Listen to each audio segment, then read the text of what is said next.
पूज्य भक्ति आश्रय वैष्णव महाराज, परम पूज्य प्रबोधानंद सरस्वती स्वामी महाराज, परम पूज्य जनार्दन महाराज, परम पूज्य राधा गोलोकानंद महाराज ऐसे वरिष्ठ गुरु महाराज के शिष्यगण हैं। तो जितना हो सके हमें उनका संग प्राप्त करने का प्रयास करना चाहिए। तो इसलिए हम परम पूज्य भक्ति आश्रय वैष्णव महाराज से निवेदन करते हैं कि हमें गुरु महाराज के 2 शब्द सुनाएं। हरे कृष्णा। हिज होलीनेस भक्ति आश्रय वैष्णव स्वामी महाराज की जय। हिज होलीनेस गोपाल कृष्ण गोस्वामी गुरु महाराज की जय। श्रील प्रभुपाद की जय।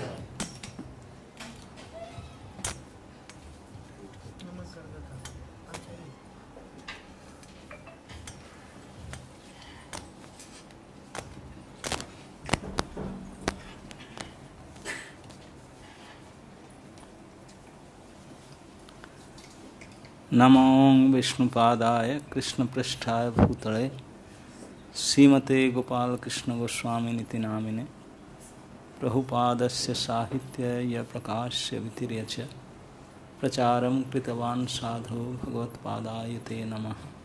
नमो विष्णुपादाय कृष्णपृष्ठाय भूतले श्रीमते भक्तिवेदांत स्वामी निति नामिने नमस्ते सरस्वती देवे गौरवाणी प्रचारिणे निर्विशेष शून्यवादी पाश्चात्य देशतारिणे। जय श्री कृष्ण चैतन्य प्रभु नित्यानंद श्री अद्वैत गदाधर शिवासादि गौरभक्त वृंद। हरे कृष्णा कृष्णा कृष्णा हरे हरे, हरे राम राम राम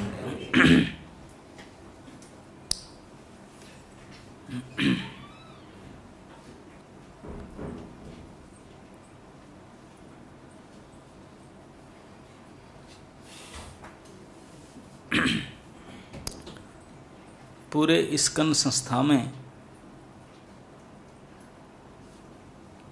प्रभुपाद जी के भारतीय शिष्यों में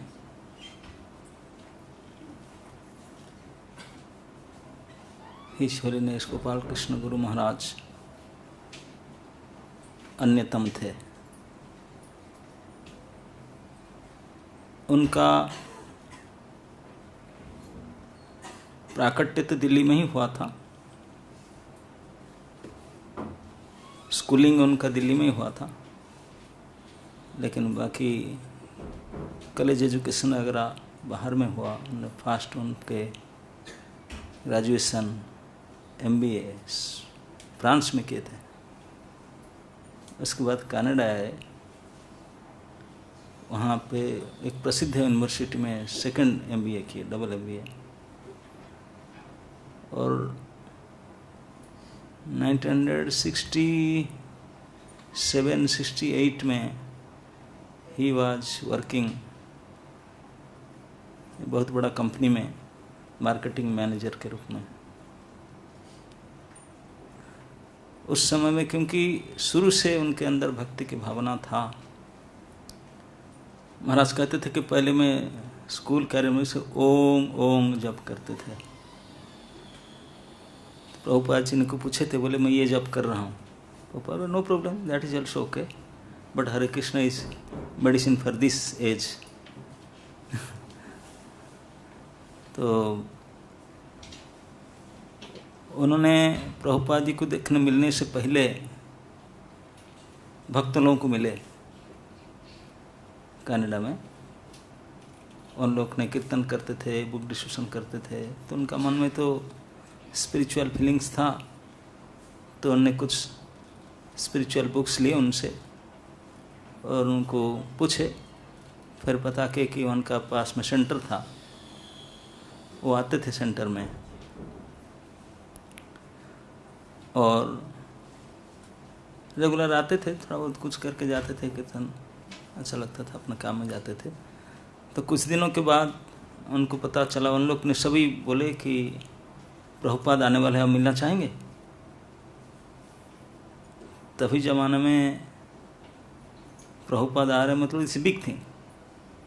विदेश में इन दी अर्ली 70s जो लोग प्रभुपाद से जुड़े थे जो इतने समर्पित थे प्रभुपाद जी के प्रति। प्रभुपाद जी जब एयरपोर्ट से उतरे, तभी ज़माना में एयरपोर्ट में इतने स्ट्रिक्ट नहीं था जैसे आजकल है। अंदर में जाकर कीर्तन करके रिसीव करके लेकर आते। तो मंट्रिल में वो जो जितने भक्तगण थे सभी गए प्रभुपाद जी को रिसीव करने के लिए। कहता हूँ कोई रहने के पसंद नहीं किया, सभी चले गए। प्रभुपाद जी जिस क्वार्टर में रहने की व्यवस्था था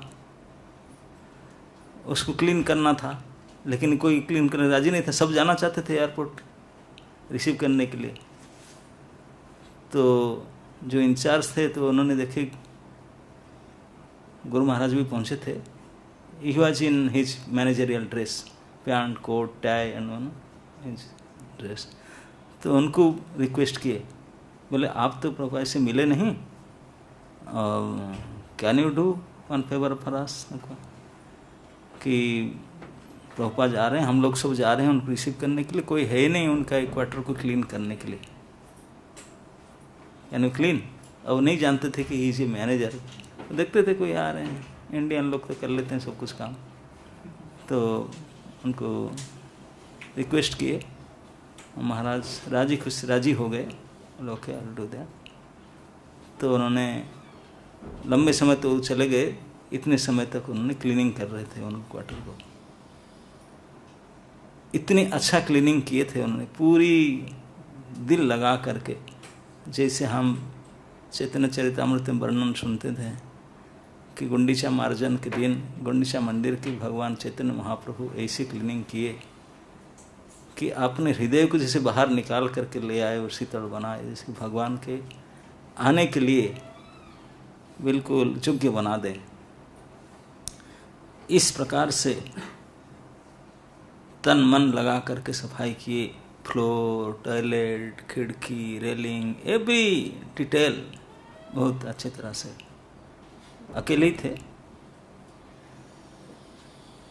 तो लंबा समय के बाद प्रभुपाद जी आए, भक्त लोग कीर्तन करके जब सेंटर के पास पहुँचे, बड़े भीड़ था इकट्ठा।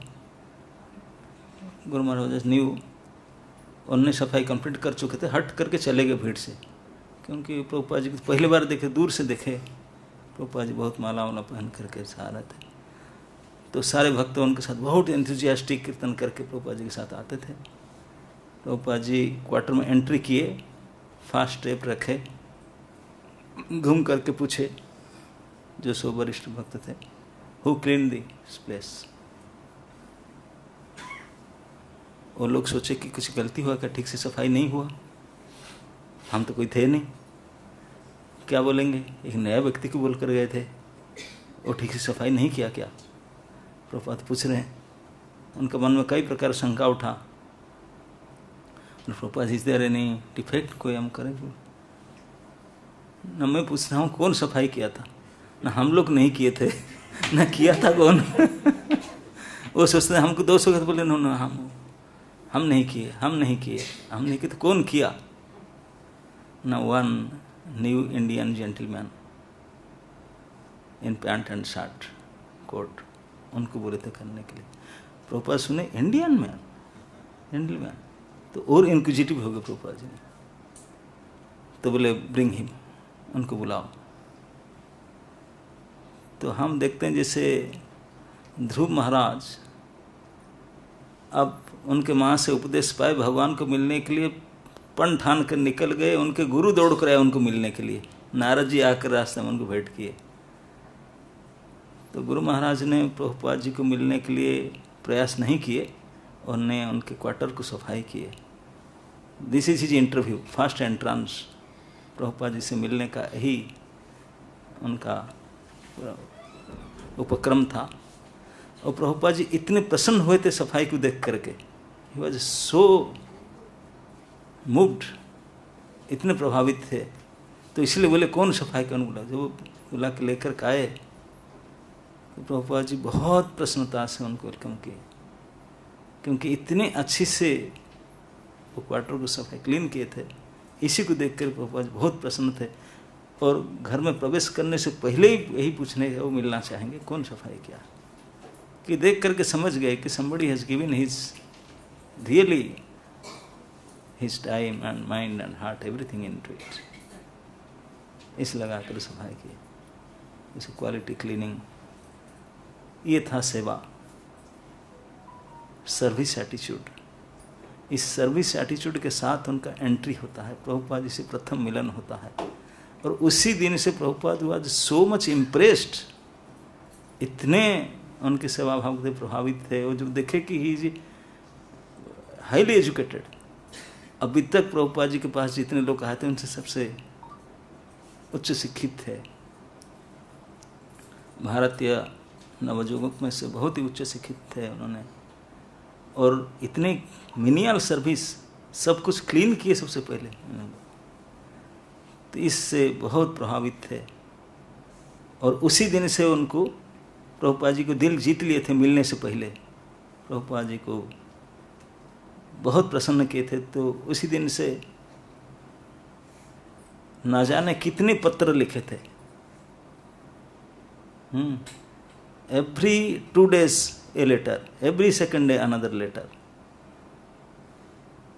ऐसे पत्र विनिमय था। महाराज भी लिखते थे, डिटेल पूछते थे उनको, प्रभुपाद जी बहुत अपने पर्सनली लेवल में उनको आंसर देते थे। और संबंध बहुत बढ़ गया था, बहुत फेथ डेवलप किया था प्रभुपाद जी का उनके ऊपर।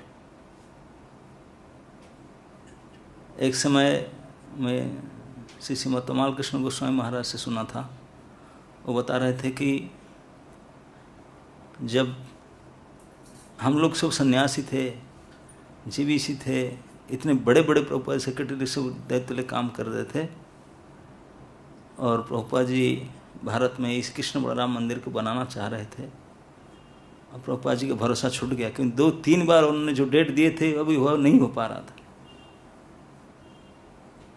तो उन्होंने सभी को बुलाकर, सबके बीच में से गोपाल कृष्ण अधिकारी थे तभी, उनको बुला करके वहीं से जीबीसी बना करके पूरे भारत के दायित्व दे करके भेजे थे। 1975 पहली बार विदेश से भारत आए, और वहीं से सारे जिम्मेदारियां दे करके भेजे थे। और अभी गुरु महाराज के तिरोभाव तक उन्होंने प्रभुपाद जी के दिए हुए दायित्व को बड़े निष्ठा से पालन किए। He was the in charge of ISKCON India bureau, standing chairman रहे। और वृंदावन के GBC appointed by Prabhupada from 1975, मंदिर बनने से पहले, till his disappearance he was standing GBC Prabhupada ji के आदेश के अनुसार। और उन्होंने आकर के इस मंदिर की प्रतिष्ठा उनके ड्यूरेशन से हुआ, प्रतिष्ठा उत्सव 75 रामनवमी में हुआ था प्रतिष्ठा। तो तमाल कृष्ण महाराज बोल रहे थे कि हम लोग को छोड़ करके इतने विश्वास था, ये गृहस्थ थे, वी वाज डूइंग जबरदस्त, पर उनको इतने प्रभुपाद जी का विश्वास था, उनको जमींदारी देकर भेज दिया, हमको पीछे रख दिया। प्रभुपाद समझ पा रहे थे कि उनका अंदर क्या गुण है, क्या क्षमता है, उसको देख पाते थे। अनेक पत्र प्रभुपाद जी ने लिखे हैं उनके पास। जब हम लोग जॉइन किए थे इस मंदिर में, मैं बता रहा हूँ 86, 87, 85 से 87 के बीच में, तभी ये परिवेश वृंदावन का कुछ अलग प्रकार का था। प्रभुपाद हाउस में ये नहीं था, आज भी से लेटर चेंज होता ना, प्रभुपाद डेस्क के ऊपर एवरीडे लेटर चेंज। तो हम आते थे रियल लेटर पढ़ने के लिए, नया लेटर होगा उसको पढ़ेंगे। तो एक बार मैं आके लेटर पढ़ा, तो प्रभुपाद जी का लेटर था महाराज के लिए, और उसमें लिखते हैं, जब महाराज गृहस्थ थे तभी लिखते हैं कि मैं आपको एक सन्यासी के रूप में मानता हूँ। यद्यपि गृहस्थ थे, बोलते हैं फिर भी अब मैं मानता हूँ, I am accepting you as sannyasi. और कस देते हैं, क्यों मानता हूँ? क्योंकि आप अपना जो भी कमाई करते हैं सब मुझे दे देते हैं। और प्रभुपाद जी ने एक सेंटेंस लिखा, मुझे बहुत टच किया वो सेंटेंस। प्रभुपाद जी लिखे हैं वो लेटर में कि आप जो धनराशि मुझे देते हैं, आप तो पूरे भरोसे मुझे दे देते हैं, and I am giving guarantee, Prabhupada लिखते हैं, I am giving guarantee to you that each and every single rupee, penny will be engaged in service of Krishna. That responsibility I am taking. Prabhupada ji ने व्यक्तिगत दायित्व, उत्तरदायित्व लिए कि आपके हरेक मुद्रा सीधा कृष्ण की सेवा में लगना है, ये दायित्व मैं ले रहा हूँ। इतने बड़े जगत गुरु आचार्य अब किसी के अर्थ का इतने बड़े दायित्व ले, इससे बढ़कर क्या हो सकता है? What is the best use of the यानी? What can be the best use of the यानी? तो उन्हें गारंटी लिए थे, I am taking personal responsibility. तो बहुत ही प्रभावशाली बात, इतने भरोसा था उनके ऊपर। तो जिसके इस संस्था में आने से पहले उनका एटीट्यूड मिनियल सर्विस के प्रति था, गुरु को प्रसन्न करने का था, और अंत तक भी भाव था। महाराज के साथ आपने कई प्रकार से मिले होंगे, उनका एक स्वाभाविक नेचर है, छोटे से छोटे भक्त कोई कुछ बोलना चाहेंगे, कुछ काम करने के लिए अड़र देकर नहीं कहेंगे कि ये कर लो, ये कर लो। Can you do a favour for me? Isn't it? This is nature. कभी नहीं बोलेंगे ये से करो, हे तुम यहाँ क्यों नहीं जाओ ना। हमारा साथ हमारा कोई मित्रगण आज बता रहे थे, नहीं नहीं इतने हम्बल होकर बात करना, they will mistreat it, they will do. लेकिन हम सीखें गुरु महाराज से, अंत तक हम जैसे नालायक लोगों को भी तुच्छ काम करने के लिए, if you don't mind can you do a favour for मी, वो ऑर्डर देख सकते थे, हम तो उसको शर्म लेकर करने के लिए तैयार थे, लेकिन फिर भी उनका ये बोलने का तरीका है, इतने डाउन टू अर्थ होकर बोलेंगे कि सामने वाले व्यक्ति मना ही नहीं कर सकता। कैसे मना करके इतने डाउन होकर बोलेंगे? यही उनका शब्द, can you do a favour for मी। हमेशा छोटे से काम के लिए, एक पानी गिलास के लिए भी क्यों ना हो, हमेशा। ये जो गुण है, ये कोई साधारण गुण नहीं है। बहुत बहुत तपस्या, साधन और ये सब करने से इस प्रकार के गुण आता है नेचर में। महापुरुषगण कहते हैं कि हमारा जीवन का श्रेष्ठता है परोपकार। भगवान कृष्ण भी कहे, पेड़ को दिखाकर भी कहे, केवल वास्तविक परोपकार वो करते हैं, है कि नहीं? जिनका जीना केवल दूसरे के लिए है, भगवान कृष्ण उनको प्रशंसा करते हैं, बोले देखो ये पेड़ों का क्या हाल है, केवल हर प्रकार से परोपकार करते हैं।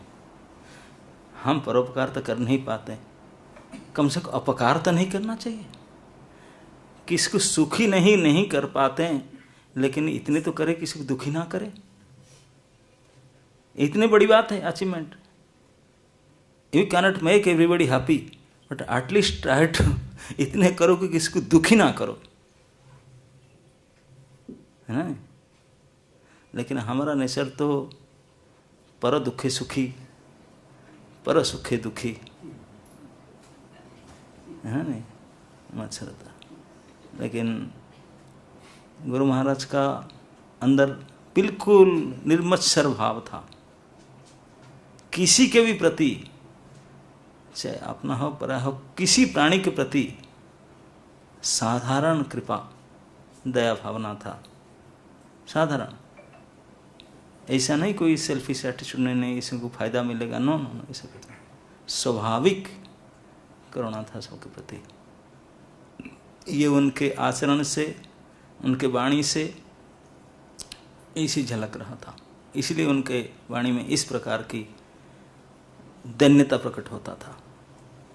और ये जो बड़े बड़े आचार्य हुए हैं, ये सभी का वचन इसी प्रकार ही होता था। जितने हमारे महाप्रभु के बड़े बड़े आचार्य हुए हैं, श्री सनातन गोस्वामी को तो महाप्रभु कहे, एक बार टोटा गोपीनाथ में चैतन्य महाप्रभु का हाउस प्रोग्राम था, लंच प्रोग्राम था, सनातन गोस्वामी को इनवाइट किए, बोले Sanatan you want to come join with me lunch programme. Sanatan Goswami बोले प्रभु आप क्या बोलते हैं, आपके साथ लंच लेना है बड़ा सौभाग्य, मैं आऊँगा। बोले ठीक है 1 बजे पहुँच जाना लंच टाइम। तो सनातन गोस्वामी 1 बजे पहुँचने के लिए कुटिया से निकले सीता बकुल से, और जो शॉर्टकट रास्ता था, सीधा रास्ता, वो मंदिर के पास होकर जाता था, मंदिर के नहीं, मंदिर से अलग, मंदिर से हट करके 500 मीटर आगे से बोल करके हट करके सीधा रास्ता था, जल्दी पहुंच सकते थे, 15-20 मिनट में पहुंच जाते थे। इस रास्ता में न जा करके उल्टा घूम करके 5 किलोमीटर रास्ता समुद्र किनारे किनारे होकर के टोटा गोपीनाथ को गए, टोटा को गए, जम्बेश्वर टोटा में था उनका प्रोग्राम। और दोपहर का समय था, उनके पास तो सैंडल की चप्पल नहीं होता था, समुद्र के उत्तप्त बालू के ऊपर चले, बिल्कुल पैर में सब डिस्टर आ चुका था, और लेट भी हुआ पहुंचने में, और इतनी तकलीफ उठा के पहुंचे। महाप्रभु वेट किए, बोले सनातन आया नहीं इन टाइम, तो भोजन करके महाप्रभु चले गए। सनातन लेट में पहुंचे, और तब गोविंद प्रसाद रखा था महाप्रभु का, तो उन्होंने प्रसाद दी। तो महाप्रभु पता चला कि सनातन आया इतने लेट में, तो बुलाए प्रसाद के बाद, बोले इतना लेट क्यों किया ना, थोड़ा आने में लेट हो गया। बोले कौन सा रास्ते में आया, भगवान तंत्रजामी सब जानते हैं।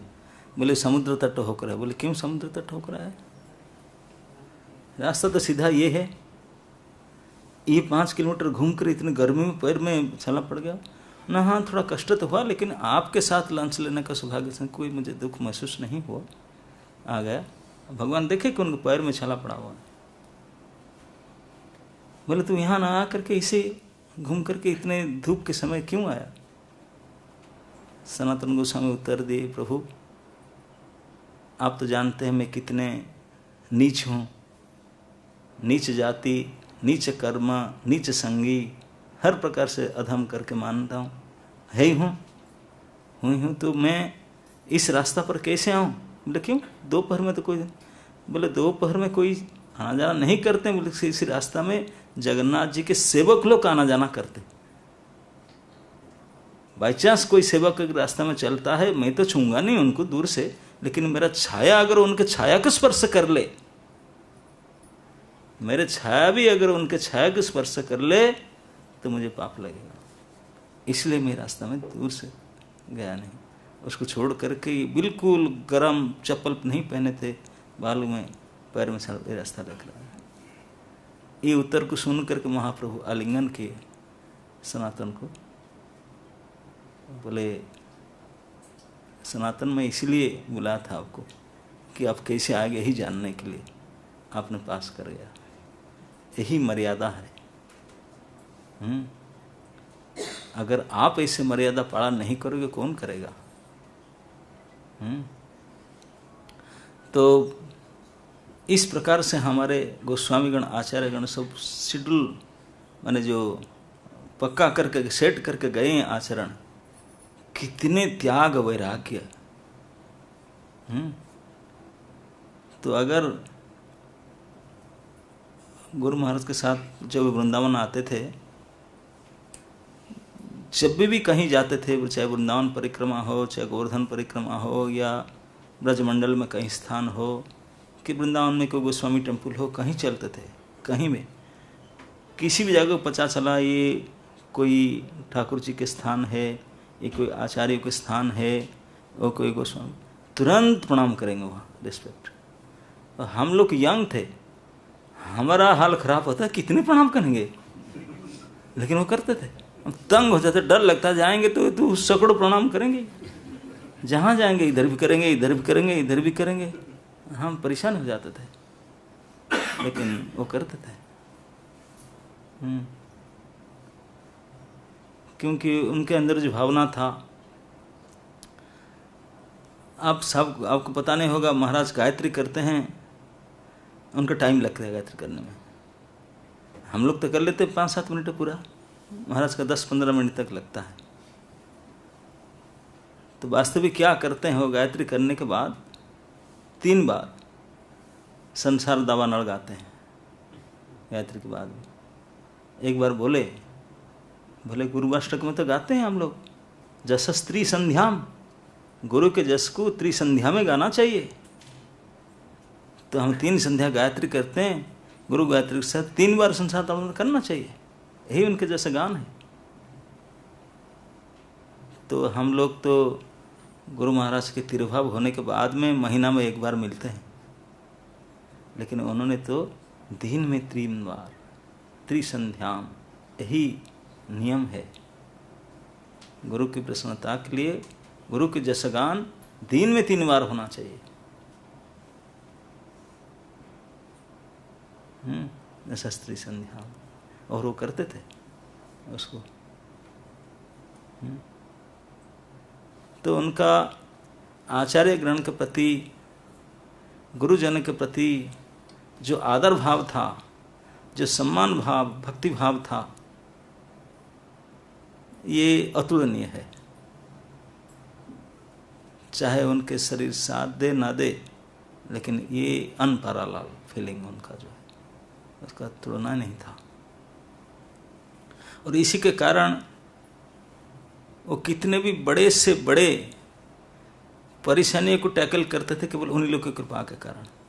हमेशा उनके ऊपर प्रभुपाद जी के और अन्य अन्य वरिष्ठ गोस्वामी आचार्यगण का पूरा कृपा रहता था उनके हिसाब से। एक प्रैक्टिकल बात सत्य घटना में कहता हूँ, कई साल पहले की बात, ठंडी के समय था, मेरा ख्याल में जनवरी और समथिंग, दिसंबर जनवरी महीना में था। तब जमाने में तो दिसंबर जनवरी में वृंदावन कोई रहते नहीं थे, ठंडी और गर्मी में खाली हो जाता था वृंदावन, सब चले जाते फिर। और क्या फगी वेदर होता है, देखा ही नहीं पड़ता इतने। तो किसी काम के लिए गुरु महाराज आए, या तो देखो नेक्स्ट मॉर्निंग उनका फ्लाइट था। मैंने बोला महाराज आप मॉर्निंग फ्लाइट क्योंकि जा नहीं पाएंगे, क्योंकि गाड़ी नहीं चल सकता, कूड़ा है, इतने डेंस फग होता, कूड़ा होता है कि 12 बजे तक तो चल ही नहीं सकते, कैसे जा सकते? दिल्ली जाना मुश्किल है, अब फ्लाइट कैच करना है, मॉर्निंग नहीं कर सकते। महाराज थोड़ा व्यस्त हो बोले सही में इतना, मतलब, और उनका कोई ज़रूरी काम था इसलिए, और नेक्स्ट फ्लाइट उनको लेना था। तो मैं तो बोला वहाँ से रात को चलाना, जब आपको इतने ज़रूरी है, आपको फिर better you can do this job, you can go back night, क्योंकि रात में तो इतने कूड़ा नहीं होता, दिन में तो 12 बजे तक जाना मुश्किल है, आपको फ्लाइट तो मिस होगा ही, फ्लाइट नहीं हो सकता। महाराज बोले अब इतना लेट हो गया, मैं रात को करके इतने लेट में तो नहीं जा सकता हूँ। Then it is difficult, I don't know how can you get the flight. तो महाराज बोले दिल्ली होता है ऐसा उधर। महाराज मैं कल ही आया, मैं देख रहा था प्राय ऐसे। बोले होता है, लेकिन how can you say that tomorrow also it thing happen. होता है कर कल ऐसे हाउ करे, आप कैसे बोल सकते हैं? महाराज प्राय डेली होता है, इसलिए बोलता हूँ कि इसे रिस्क लेना चाहिए। तो मुझे इसे जानते, बोले आप कैसे कह सकते हैं कि कल होगा करके। और रात्रि को विश्राम किए और सुबह गए, कृष्ण बलराम की आरती करके आए, और उस दिन कूड़ा था ही नहीं। मैं हैरान हो गया, बोलो क्या ये कैसे एक्सेप्शनल हो गया। आकर जाते समय मुझे बोले नहीं कि देखो आज नहीं हुआ करके, हंस करके स्माइल में बोले, मैं समझ गया, मैं फिर बोल रहा था।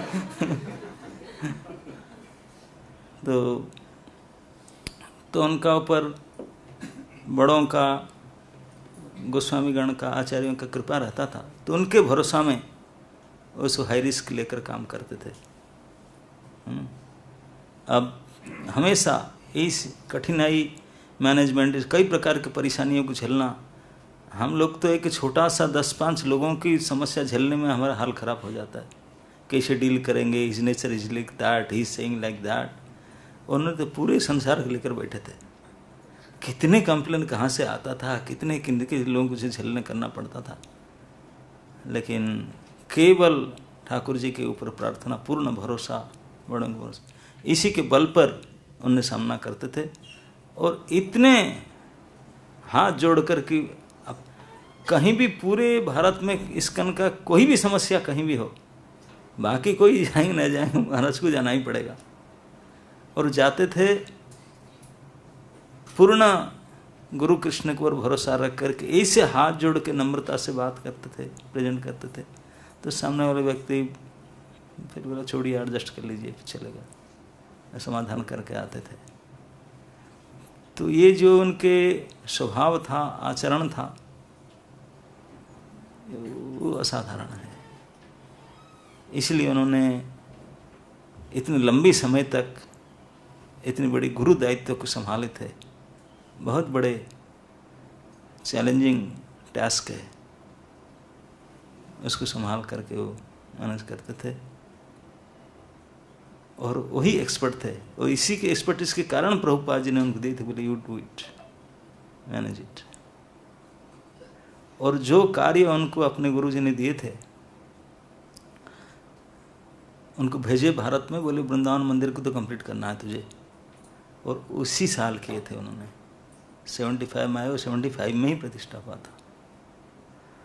और उनको बोले थे देखो भारत में, और बीबीटी का ट्रस्ट के करके उनको भी उनसे इंक्लूड किए थे। पुस्तक वितरण क्या, पुस्तक छापना, हिंदी भाषा में पुस्तक को प्रिंट करना और उसको डिस्ट्रीब्यूशन करना, ये दायित्व भी दिए थे। और बोले आप दिल्ली के हो, दिल्ली भारत की राजधानी है, तो यहाँ से कम 1 डजन मंदिर होना चाहिए। अभी एक भी मंदिर नहीं है, you should work on that. तो गुरु वाक्य चित्ते करिया ऐक्य, ऐसे करके उन्होंने किए कि 1 डजन का 1.5 डजन बना दिए। हम देखे हैं, आप लोग में से कोई हैं, कोई ज़्यादा पुराना बात नहीं है, जब एक रेंटेड बिल्डिंग था ग्रेटर कैलाश में दिल्ली का, कोई ज़्यादा पुराना तो नहीं है। ये मंदिर तो 96 में शुरू हुआ, ईस्ट ऑफ कैलाश, तब तो बाकी कुछ थे नहीं।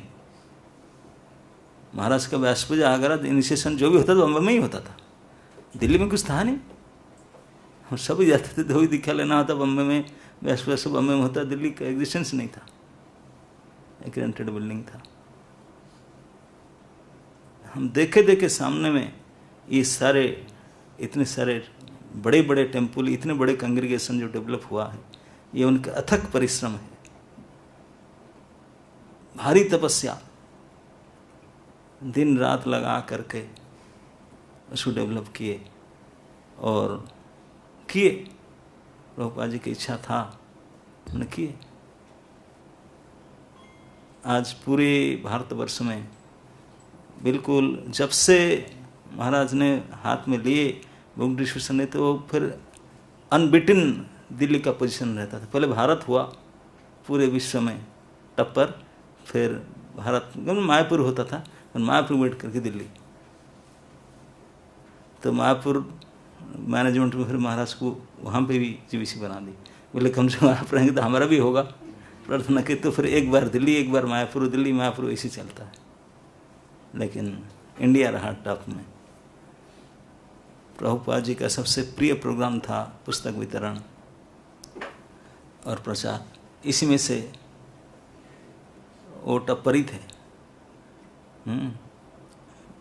विशेष विशेष मंदिर बनाना और पुस्तक वितरण करना, और जहाँ जटिल समस्या, ऐसे उस समस्या को समाधान करना, इसी में उनका एक्सपर्टीज था। और केवल इतना ही नहीं कि वो गुरु महाराज का ऐसा नहीं था कि खूब सुंदर बोले, गाए, नाचे, माने इस प्रकार आर्टिस्टिक ये सब नहीं था, but he was so simple, so surrender. यही क्वालिटी बहुत बड़ा था, क्योंकि इस प्रकार डुप्लीसियस नहीं ना। हर साल कार्तिक में आते थे, यहाँ हमारा कार्तिक में वृंदावन में मेला लगता है, सभी लोगों का कई बुक्स निकलता है, सब अपना बुक्स डिस्प्ले करते हैं, बेचते हैं। बाहर के लोग तो खरीदेंगे नहीं, इस्कन वाले ही खरीदेंगे ये सब बुक्स। तो गुरु महाराज कभी कभी जाएंगे तो साथ में हम लोग तो चलते थे, जहाँ भी स्टॉल में जाएंगे सभी महाराज यही सच्चे नाइस बुक देते थे। तो हमारा मना नहीं करते, ले लो, फिर पेमेंट देते थे। सब सारे लेकर पूरे, बोले हम जितने नए बुक्स आगे सब इकट्ठा कर ले आएंगे, रूम में ला करके हम रखेंगे, तो बोलेंगे, पूछेंगे, बोले आपको चाहिए, वी कैन टेक इट। महाराज आप लेकर आए, आप पढ़ सकते हैं इसे। तो मुझे बोले नहीं, मैं तो नहीं पढ़ूंगा उसको, आप लोग चाहे पढ़ सकेंगे। तो अच्छे सब गोस्वामी के बोले नहीं, मेरे लिए प्रभुपाद बुक्स इज एनफ, मैं उससे ज़्यादा पढ़ना भी नहीं चाहता हूँ, जानना भी नहीं चाहता हूँ, और बोलना भी नहीं चाहता हूँ, मेरे लिए है इनफ है। But I want that you people should do it. महाराज ये कैसा है ना? हाँ, क्योंकि मेरा ये मिशन है, आप लोग नहीं, यू कैन डू इट।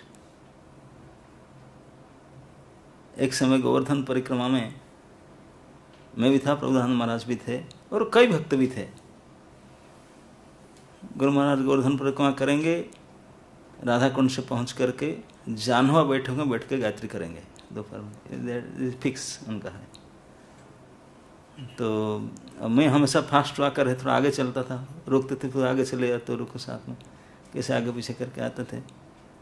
तो तभी ज़माने में जनार्दन महाराज इंडिया में नहीं आते रहते थे, ऐसा नहीं। तो प्रभुदानंद महाराज और माई सेल्फ, हम दोनों ही जाते थे साथ में।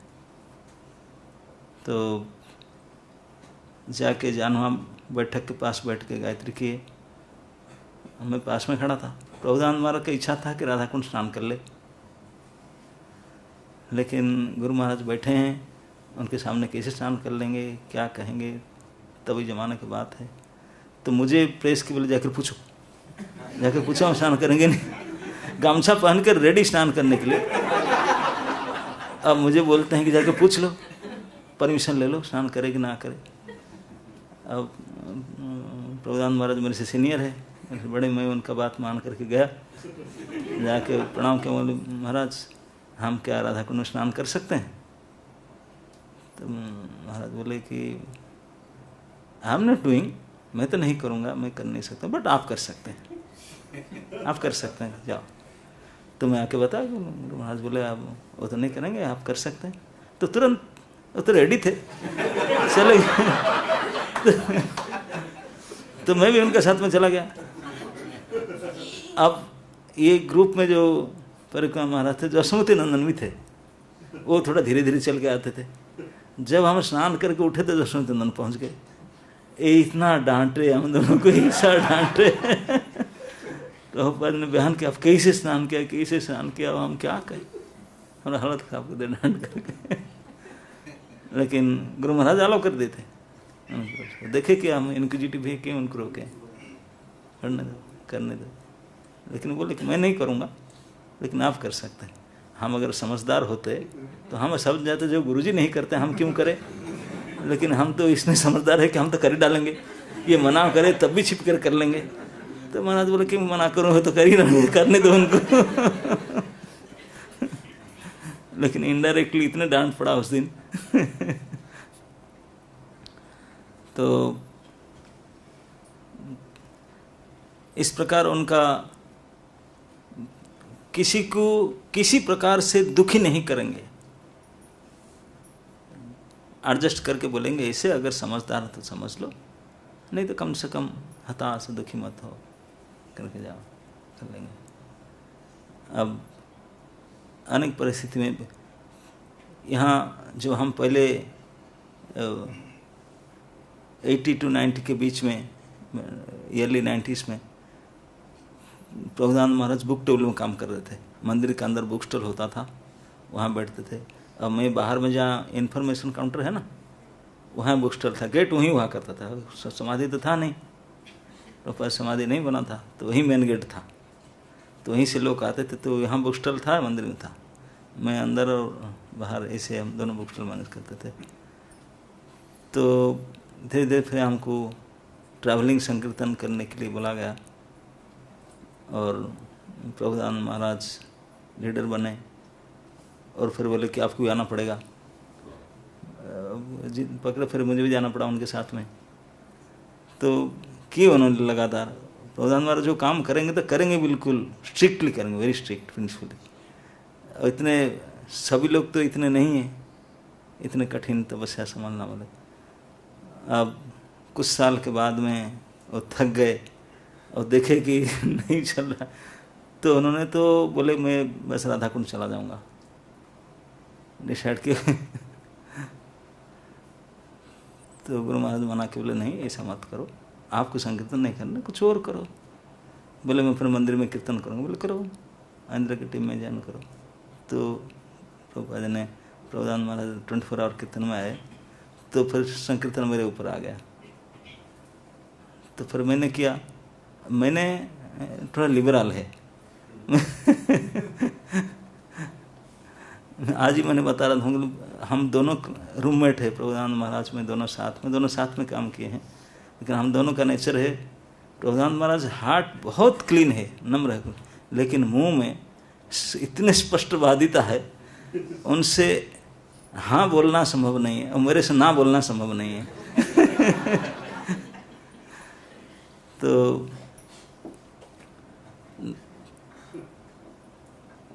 तो आ गए कीर्तन, तो मेरे ऊपर आ गया पूरे ट्रैवलिंग संकीर्तन का। तो एक ही बस था, धीरे धीरे हम लिबरल करके अब एक ही बस से 6-7 बस तक गए थे। एक समय था तो पूरे वृंदावन मंदिर का जितने डिवोटी होते थे 50% हमारे पास रहते थे। पुजारी डिपार्टमेंट को छोड़ करके इसमें 20-25 लोग थे, बाकी सारे प्राय संकीर्तन में रहते थे। सबसे बड़े मेजर डिपार्टमेंट, इतना गाड़ी।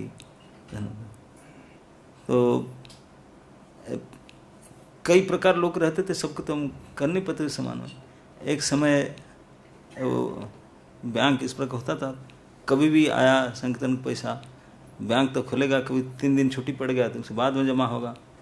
तो मेरे पास में एक ब्रीफकेस में लाखों के रुपया रहता था, कई एक साथ में 3-4-5 गाड़ी आ गया, सब जाके जमा करते थे मेरे पास।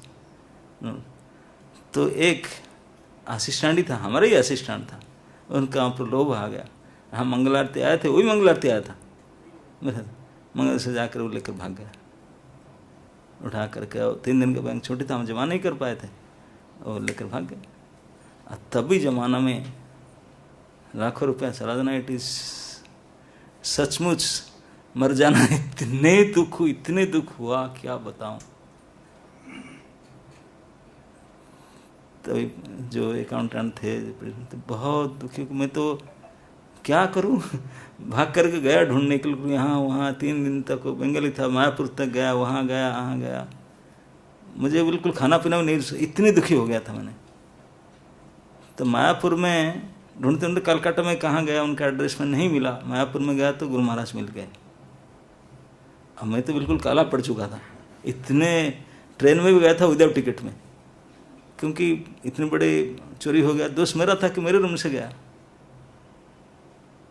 मैं जाकर फिर महाराज रूम में, जो 87 रूम में मायापुर में जाकर प्रणाम किया। महाराज में देखे, बोले क्या हो गया, इतने क्यों दुख लगे?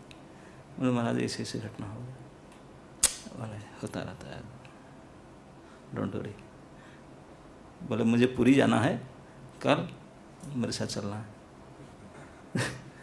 मेरे इतने बड़े टेंशन जो 1 हफ्ता से था, खाना पीना बोले तो खत्म करते 1 मिनट में, 1 मिनट में उड़ा दे। बोले पूरी चलना है, अब पूरी के हो ना, मगर ना मुझे जाना है जगन्नाथपुरी, साथ में चलेंगे। तो मैं तुरंत फिर ट्रेन में टिकट करके पुरी से भुवनेश्वर चला गया। महाराज फिर फ्लाइट में आए तो गौरगोविंद महाराज थे।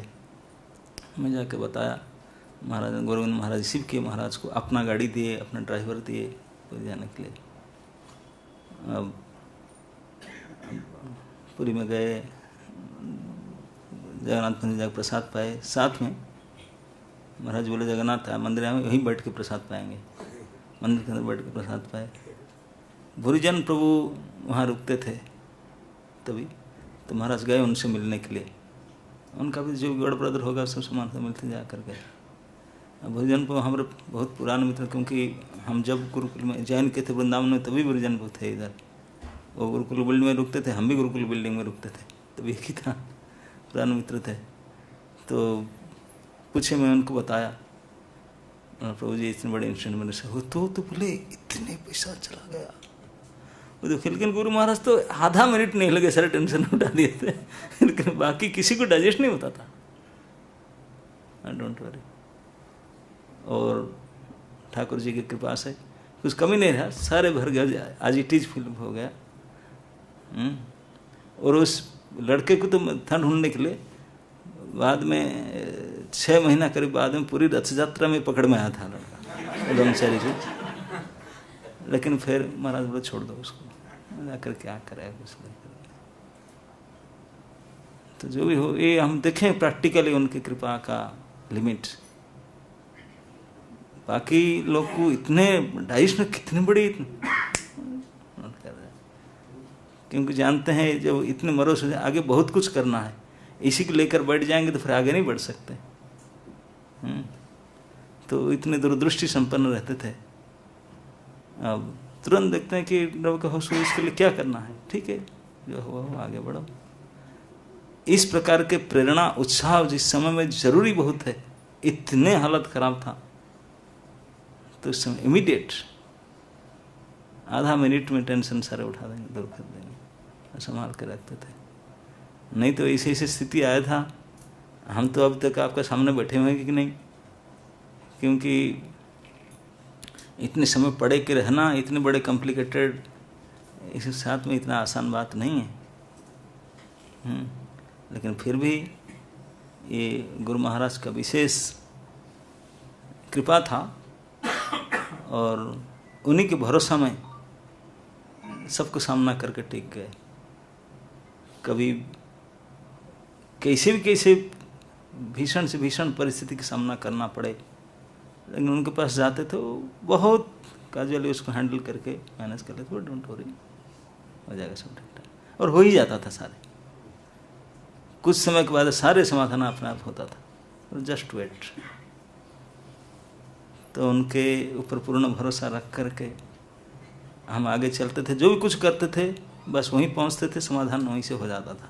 वो बोलते नहीं थे कुछ, लेकिन just by his glance and smile everything will taken care.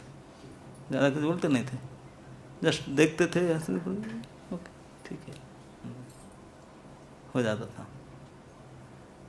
तो ही हम अभी सोच रहे थे, क्योंकि जिस समय रोहिणी टेम्पल का ओपनिंग था उस समय भी था, गुरु महाराज में 3 बार can you come that time, oh I am busy, can you if you don't mind can you come that time, 3-4 बार करके फिर लास्ट में बोले, मिला करके जो कले थे जो मीटिंग हुआ।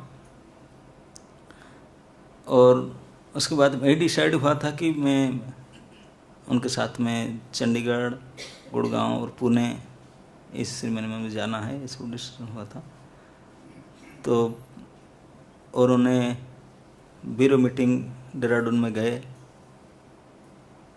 मुझे पता था महाराज देहरादून जा रहे हैं, मुझे यहीं से जाऊँगा करके। और मैं दिल्ली में था, महाराज के देहरादून में वृंदावन आया, और वृंदावन में आकर जिस दिन पहुंचा उस दिन मुझे मैसेज आया कि महाराज बाथरूम में गिर गए, शायद 3 तारीख को। और मुझे 1 तारीख को स्ट्रोक हुआ था, 2 तारीख को भी स्ट्रोक हुआ, 3 तारीख को मैं गया आईसीयू में, और 3 तारीख को जाते समय मुझे मैसेज आया था कि महाराज बाथरूम में गिर गए करके। उसके बाद मुझे पता नहीं क्या हुआ।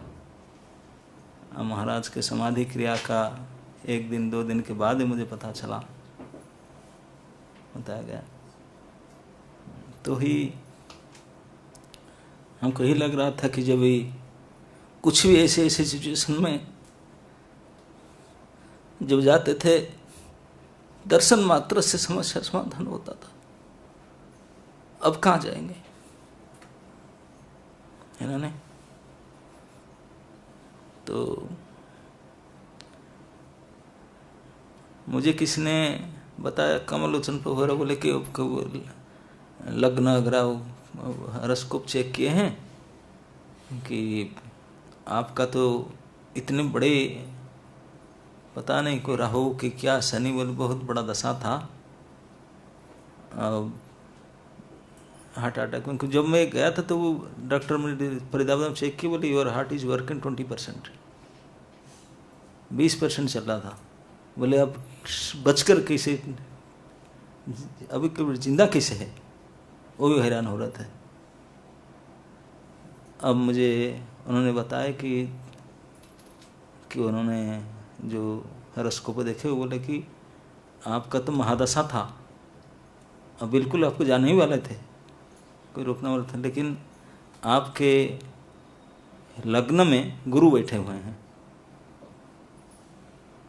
अब मैं जब सुना कि लग्न में गुरु बैठे, बोले बचा दिए, मतलब बचा दे के वही ले लिए।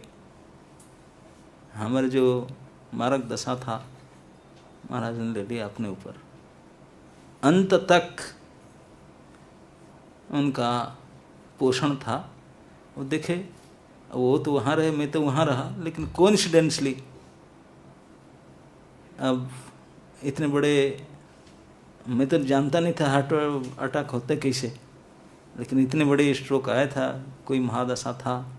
लेकिन वो जो कुष्ठी गणना करते बोले केवल गुरु लग्न में बैठा था करके आप बच गए। तो लग्न में रह करके सारे अपने ऊपर ले लिए, वो तो गए। अभी हमको बस कृष्ण बलराम ही भरोसा है। और इस प्रकार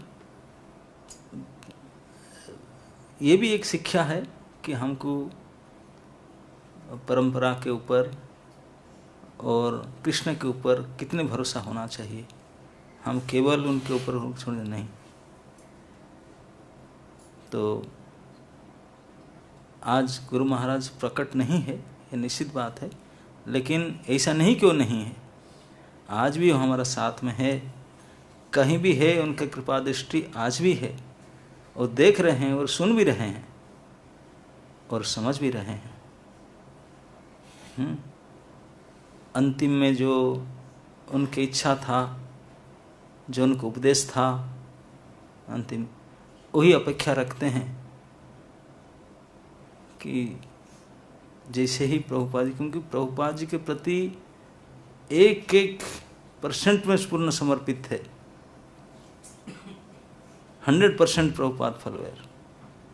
प्रभुपाद अंतिम समय में बोलकर गए, अगर मेरे प्रति तुम्हारा कुछ प्रेम है तो इस प्रेम का निदर्शन होगा कि आप मैं जाने का बाद में कितने आपस में मिल करके रहते, how you cooperate between each other, your love will shown how much you are cooperating each other after I am gone. ठीक एग्जैक्टली सिमिलर वे में गुरु महाराज के जो 10 फाइनल इंस्ट्रक्शंस है, 10 को 10 में केवल इस्कन और प्रभुपाद जी के अलावा कुछ नहीं है। आपने लिए तो कुछ कहे नहीं, सब इस्कन और प्रभुपाद जी के लिए। तो हमको जैसे इतिहास में हम पढ़ते हैं कि जब भगवान बुद्ध प्रकट हुए थे, इस प्रकार के जो पशु हिंसा, अन्याय और कार्य होता था, इस हिंसा क्रिया को बचाने के लिए कोई रोका नहीं जाता था। ब्राह्मण लोग सब वेद को द्वाही दे करके पशु हिंसा करने लगे, तो भगवान को अवतरित होना पड़ा इस हिंसा को रोकने के लिए। और जब ब्राह्मण लोग उनको अपोज किए, शास्त्र दिखाए, तो शास्त्र को निंदा किए। बुद्ध अवतार में तो ही हुआ, भगवान ने वेद शास्त्र को निंदा करके सत्य की प्रतिष्ठा किए। निंदसी यज्ञ विधेरह श्रुति जातं सदय हृदय दर्शित पशुघातम के सब धृत बुद्ध से। बुद्ध आकर के उनके सामने भगवान थे, उनको कोई युक्ति तो उन्होंने प्रतिष्ठा किए, हिंसा नहीं करना, सत्य त्रिपिटक धर्म स्थापना किए।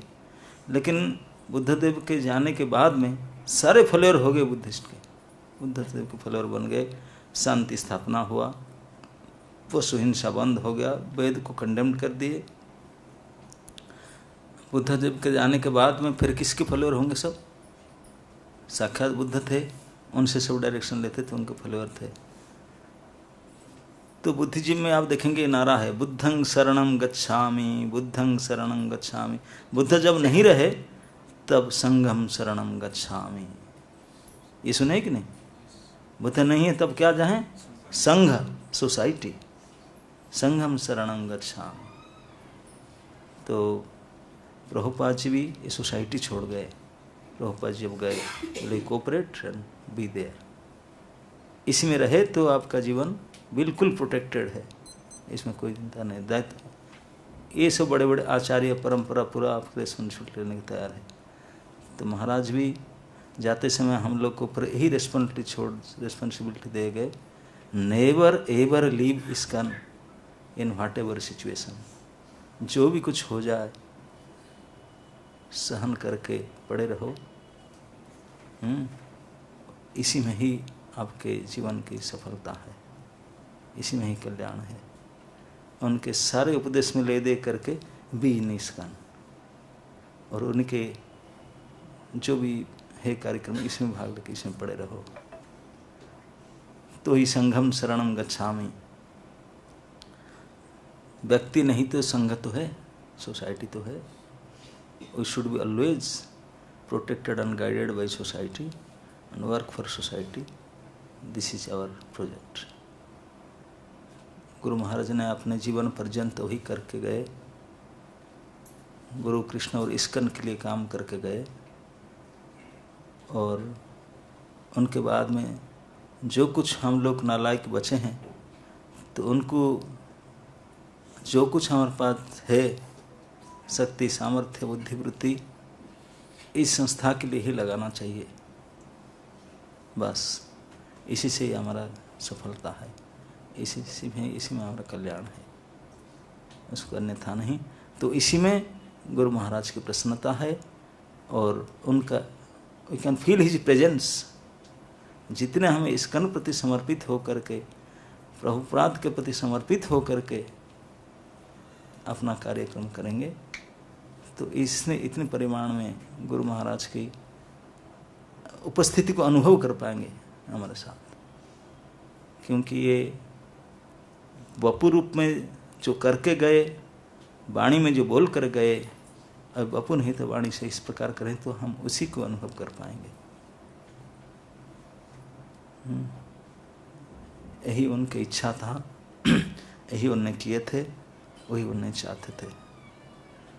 तो इसमें हम सभी, केवल जो गुरु महाराज के शिष्यगण ये नहीं है, जितने भी साधारण लोग भी हैं, कोई भी इस मिशन के साथ इस प्रकार भाव से काम करेगा, उसका जीवन तो सफल और कल्याण होकर ही रहेगा।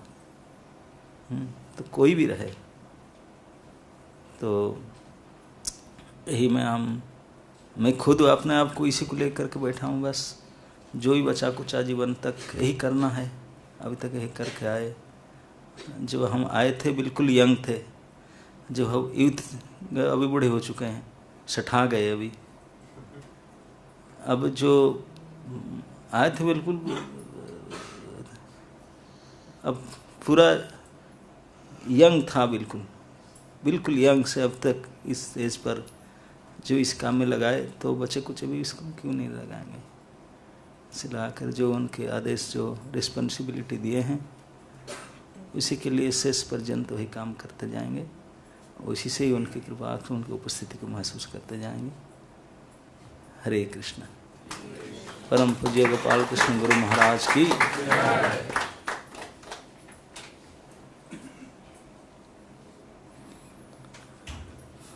Okay, question or comment? Yes. Yes.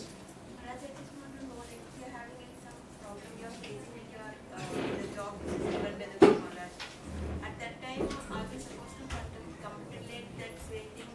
What would have been the Guru Maharaj's reaction, and wait for a second and then like do it? I can follow what you are saying. If you are facing a problem, and if we think of Guru Maharaj and think that what would have been his reaction and the result, the action he would have taken, and say like we are getting some way, should we go in that, even if it is not mentally, it is not going with the solution, is not going with the problem. It's clear that you should understand the mood of Guru Maharaj. Guru Maharaj's mood is always be tolerant. tolerate, tolerate and tolerate. How much? That as much, again tolerate. So problem means you have to tolerate. Never leave, tolerate. We have to find a solution for it. Okay. Solution is toleration. Okay, that was he was doing. Many times he used to cry. Still continue.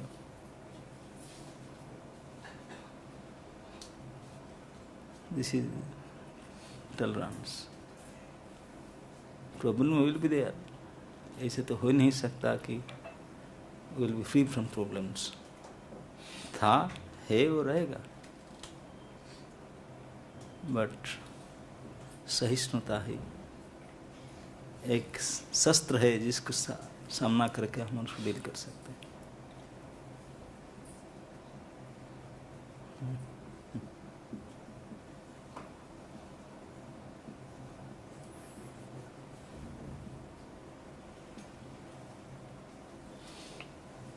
Okay, हरे कृष्ण. महाराज की